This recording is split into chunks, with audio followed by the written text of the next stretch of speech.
cette autre émission. Aujourd'hui, nous allons parler d'un thème et je voudrais que tu comprennes que tu dois être délivré de la paresse. Alors, bien-aimé, ce thème, c'est « Sois délivré de la paresse ». Alors, bien-aimé, la paresse est une tendance à éviter toute activité. C'est cette tendance à éviter tout effort. Alors, bien-aimé, un paresseux, c'est quelqu'un qui aime éviter le travail. C'est quelqu'un qui aime éviter tout moindre effort.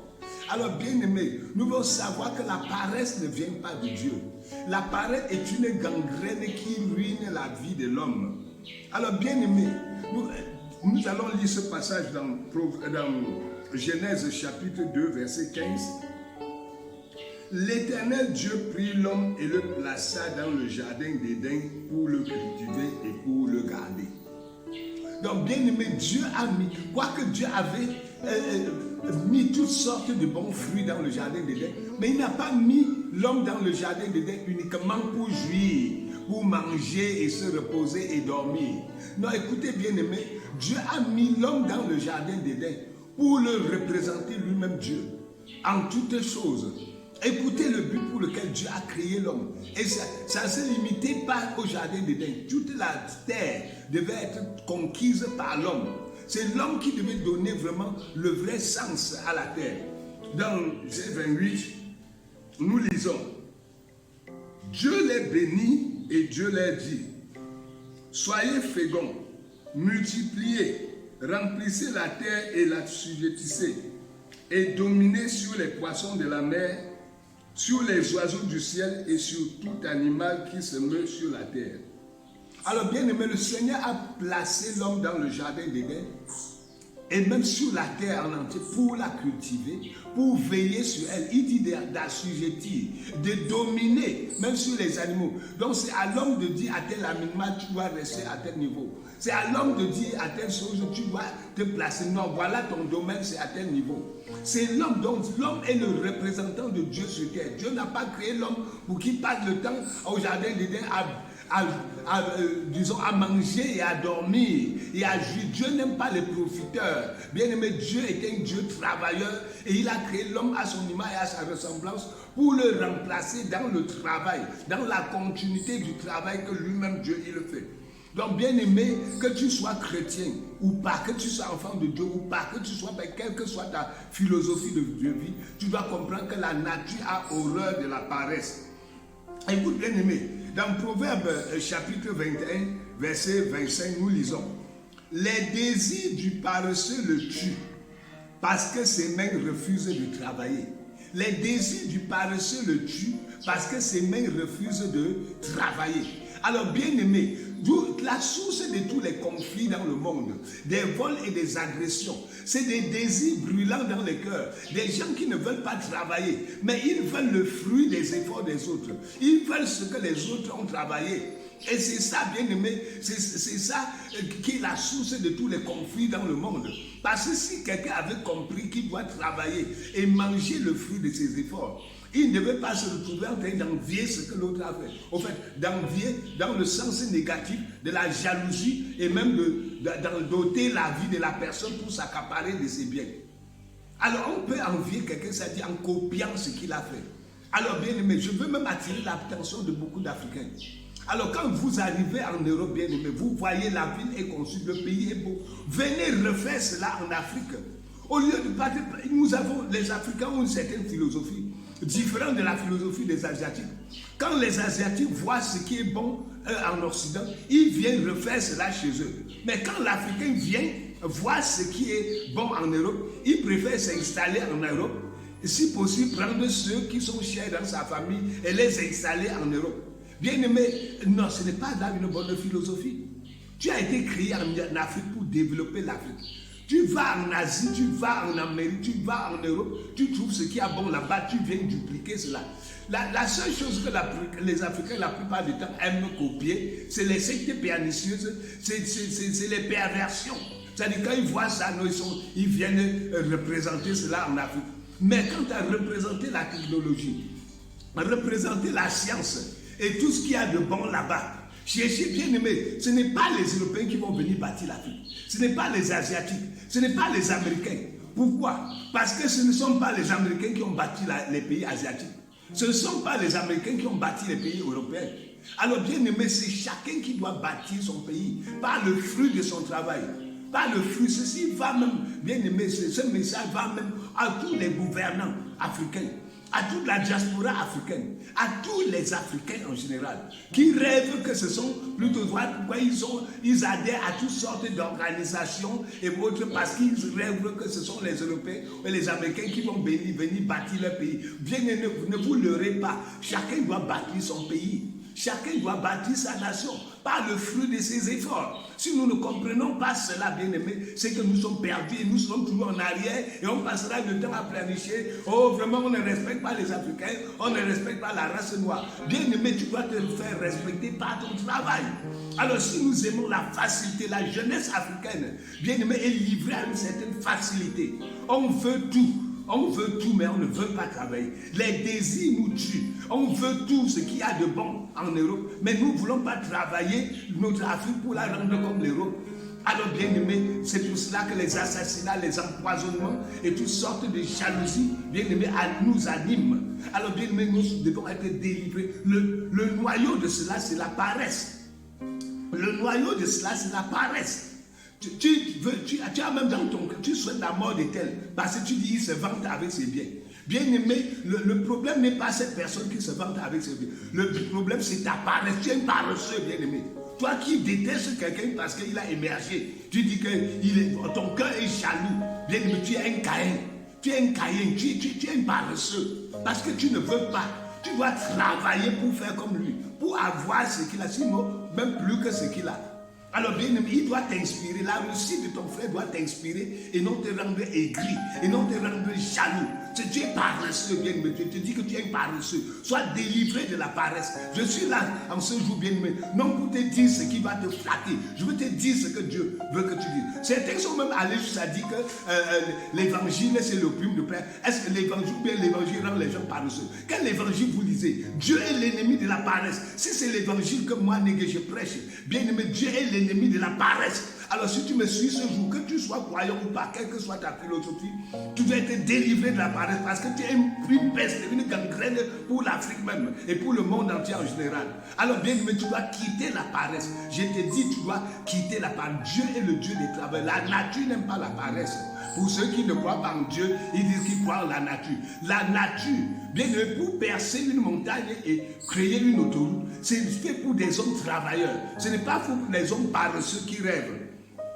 Bien aimé, nous allons lire un autre passage dans Proverbe 22, verset 13. Il dit, le paresseux dit, il y a le lion dehors. Je serai tué dans la rue. Alors il y a les gens toujours prêts à donner des raisons pour lesquelles ils ne font jamais rien. Mais bien aimé, mon frère, ma soeur, sache que tes raisons-là n'ont aucune valeur. Tu es juste paresseux. Alors ce message c'est pour toi, c'est pour te délivrer, bien aimé. Tu es juste paresseux. Alors tu donnes des raisons, il dit, oh si je sors, je serai. Il y a tous les gens comme cela. Tu veux, non, attends, frère, fais quand même les dossiers. Non, tu sais que dehors, on ne recrute pas les gens. Non, on ne recrute que les gens de telle tribu là-bas. On ne recrute des paresseux bien-aimés. Ils ont tous des arguments. Il y a le lion dehors. Initier un petit commerce. Non, ça ne marche pas. Oh, vraiment, tu sais, c'est monté, c'est descendu. Non, attends, fais un petit projet. Initier un petit projet d'agriculture. Initier un petit projet d'élevage. Non, vraiment, tu sais qu'il y a la grippe aviaire. Si tu élèves les poulets, ça va mourir. Si tu élèves les porcs, la peste porcine. Si tu cultives le cacao ne se vend plus. Si tu cultives telle chose, bien, ils ont toujours des raisons. Ils ont toujours des raisons. Je vais encore te dire, pour ceux qui croient que Dieu encourage la paresse, bien aimé, même toi, serviteur de Dieu, tu dois être un exemple de travail manuel, de travail intellectuel, de travail à tous les niveaux. Tu dois inculquer ces valeurs à ceux que tu enseignes. Mais si tu es bien aimé, si tu es serviteur de Dieu, parce que tu es paresseux et tu as cru que la Bible c'est la plus facile, la chose la plus facile, bien aimé, répands-toi et cherche un travail. Répands-toi, Dieu n'est pas un Dieu de paresseux. Un missionnaire, c'est un travailleur hors norme. Quand tu es déjà appelé à être missionnaire, c'est-à-dire que tu es le fleuron d'une race de travailleurs. Tu comprends? Tu es celui que Dieu a choisi comme exemple pour grandir aux yeux des autres. Alors toi, un missionnaire est avant tout polyvalent. Donc un missionnaire ne doit pas connaître seulement un seul travail. Il doit être multifonctionnel. Un missionnaire serviteur de Dieu. Parce que ce sont ces valeurs qu'il va inculquer au peuple de Dieu. Mais il y a des jeunes gens aujourd'hui qui se lèvent, tout est difficile. Alors ils voient un peu comme d'autres jeunes serviteurs de Dieu, comment on aime s'habiller bien, on met des bonnes vestes, des meilleures chaussures, des meilleures cravates, on se filme, on se dit, oh, peut-être c'est le chemin le plus facile. S'il devient aussi serviteur de Dieu, bon, alors je serai vraiment un peu à l'aise, hein, parce que là, il y aura les dîmes et les offrandes. Bien, mais si c'est ça, les intentions qui t'ont animé pour que tu t'appelles serviteur de Dieu, renonce très rapidement et va chercher un travail. Prie pour que Dieu te donne un travail. Sinon, tu fais une formation qui va maintenant te donner les connaissances pour travailler sur le terrain. Dieu n'est pas un Dieu de paresseux. Nous allons lire encore un autre passage dans Proverbe 20, verset 4. Alors la Bible dit, à cause du froid, le paresseux ne laboure pas. À la moisson, il voudrait récolter, mais il n'y a rien. Est-ce que vous comprenez bien?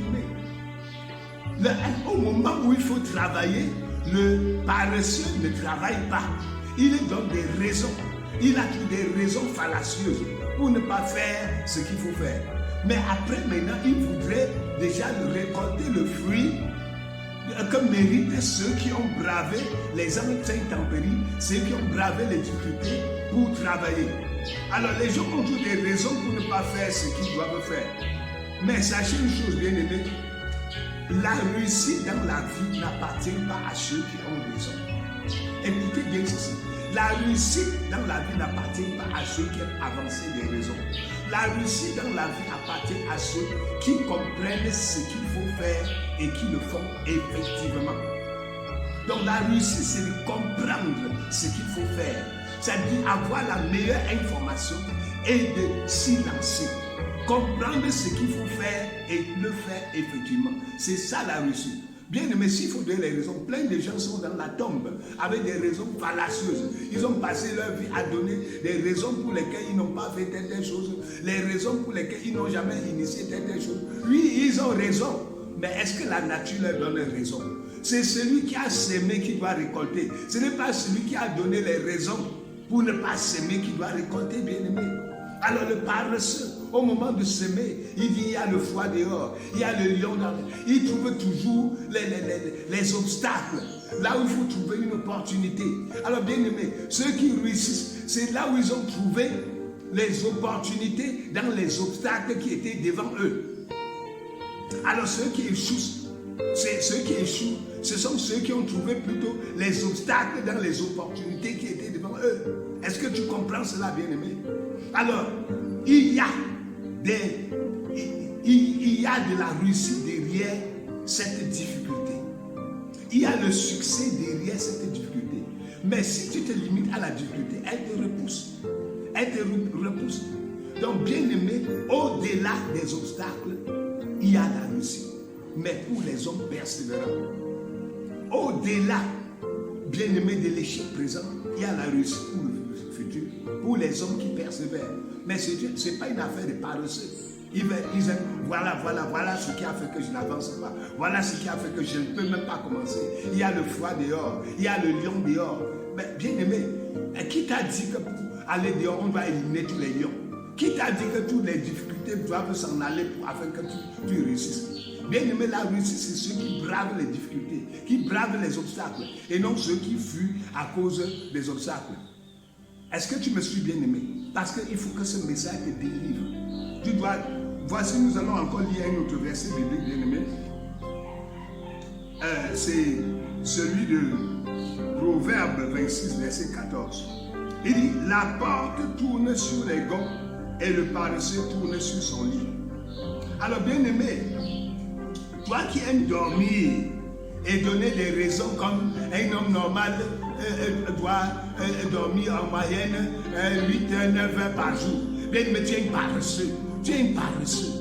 Les hommes qui réussissent, les hommes des visions dorment peu. Les hommes de vision dorment peu. Tu veux compléter tes 8 heures ou 9 heures de sommeil par jour là. Bien aimé, tu vas te réveiller ayant une bonne santé et le ventre affamé. Alors, bien aimé, si tu t'es reposé, c'est pour te réveiller et travailler. C'est pour te réveiller et travailler. Et non pour te réveiller et dormir. On dit le paresseux tourne sur le lit. Il y a des gens que leur travail principal, c'est dormir. Il est toujours... Bien aimé, à 6 heures, tu es encore sur le lit. Tu fais comment? À 6 heures. Non, mais un homme normal ne doit même pas être encore sur le lit à 5 heures. Parce que tu dois te lever d'abord, prier, entrer en contact avec Dieu. Et à 6 heures, tu as déjà commencé. Pour certains, regardez-nous ceux qui ne sont pas croyants. À 4 heures, ils sont tous debout. Des familles qui ne connaissent même pas Dieu. Mais à 4 heures, ils sont tous debout. Et on inculque cela à leurs enfants. Alors toi, tu dors à 6 heures. Des bien-aimés, ah, comme ça, c'est les vacances. Il y a des familles, non. Les enfants sont encore au lit à 7 heures, voire 8 heures. On se lève, mange, on tourne, on voit la télé, on voit les feuilletons. Et après, on attend la nourriture à 12 heures. Bien-aimés, ça, c'est le chemin de l'échec. Quel que soit même le membre de la famille qui vous ravitaille et vous croyez que vous n'avez pas besoin de travail, bien aimé, tu es en train d'appuyer sur un homme. Cette personne peut perdre son emploi. Cette personne peut perdre le privilège qui lui est accordé. Et bien aimé, la famille sera vraiment dans la confusion la plus totale. Soyez des véritables enfants de Dieu. Dieu n'est pas un Dieu de paresse, bien aimé. Dieu n'est pas un Dieu de paresse. Alors évite de chercher toujours à avoir raison. Un autre signe qu'un homme est paresseux, c'est lorsqu'il aime toujours avoir raison. Un homme qui aime toujours avoir raison, c'est la paresse. Écoute, dans Proverbe, nous avons lu ça dans Proverbe 26, verset 16.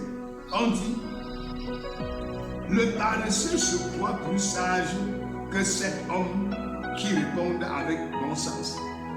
Le paresseux se croit plus sage que cet homme qui répond avec bon sens.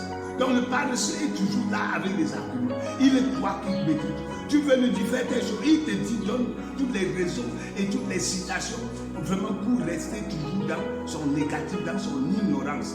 Donc c'était une ignorance patentée. Alors bien aimé, sois délivré de cette gangrène. Le Seigneur m'a dit ce matin de venir te parler avec autorité. L'autorité que tu vois dans mes mots, ça vient du Seigneur parce que son peuple, l'église est faible, bien aimé. Et quand on voit maintenant des frères, je vois les frères francophones, quand ils voient les frères des pays anglo-saxons, comme au Nigeria, on construit des meilleurs temples. Ils commencent à dire, non, Dieu ne vit pas dans les temples faits des mains d'hommes. Oh, patati, il fallait donner cet argent. Tu as appris que ces temples de 100 000 places, c'est les Américains qui sont venus construire. C'est des frères nigérians. Ce sont des hommes d'affaires, des chrétiens nigériens qui ont construit. Alors vous de la francophonie, là, arrêtez ces mensonges, arrêtez cette distraction. Dieu ne vit pas dans les temples faits des mains d'hommes. Tu as construit un temple et Dieu a dit qu'il ne va pas habiter. C'est la paresse qui vous anime, bien aimé. Et les chrétiens francophones sont très forts. Ils sont paresseux, ils aiment même tergiverser. Ils aiment tergiverser. C'est au point où chez les francophones, si on trouve un chrétien milliardaire, on va le soupçonner d'être un occultiste. Parce que c'est rare chez les francophones de trouver un chrétien milliardaire. Mais pourtant, va dans les pays comme le Ghana, le Nigeria, l'Afrique du Sud et tout autre pays anglo-saxon. Bien aimé, ce sont les enfants de Dieu qui sont des milliardaires. Parce qu'ils ont compris cela. Alors tu dois être délivré de la paresse. Laisse argumenter avec les versets bibliques. Bien aimé, travaille. Prie que Dieu ouvre ton esprit. Et t'inspire des projets dans lesquels tu vas te lancer. T'inspire ce que tu vas faire. Nous servons un Dieu vivant. Si tu écoutes ce message et tu cries à Dieu que tu vas être délivré de la paresse et que le Seigneur t'oriente, Dieu va mettre maintenant un ange pour te réveiller, toi qui dormais là. L'ange va te réveiller. Dieu va t'inspirer le travail que tu vas faire, l'orientation de ta vie, à condition que tu te mettes au travail. N'attends pas les autres. Bien-aimé, c'est une histoire entre toi et Dieu. Ce monde attend ta contribution. Tu n'es pas seulement là pour attendre ce que le monde a fait pour toi. Ce monde attend ta contribution. Alors, bien-aimé, si tu obéis à ce message, alors Dieu va t'inspirer. Que Dieu ouvre l'esprit de tous ceux qui ont écouté ce message. Tous ceux qui ont pris ce message à cœur. Père, que Dieu brise la gangrène de la paresse dans leur vie. Père, brise la gangrène. Toi qui m'as donné ce message. Père, délivre tous ceux qui écoutent ce message. Et donne-leur une nouvelle façon de comprendre les choses. Donne-leur une façon, papa, de voir les choses. Donne-leur de comprendre qu'ils viendront délivrer. Tu viendras enlever une église travailleuse et non une église paresseuse, couchée, qui attend l'enlèvement. Au nom puissant de Jésus. Dis, papa, faire comprendre à ton peuple qu'ils doivent transformer, papa, ou de leur pays, leur quartier, par leur famille, positivement par leur travail. Au nom puissant de Jésus de Nazareth, nous avons prié. C'était votre serviteur, l'apôtre Pierre Négué de la mission évangélique Sion. Shalom, shalom.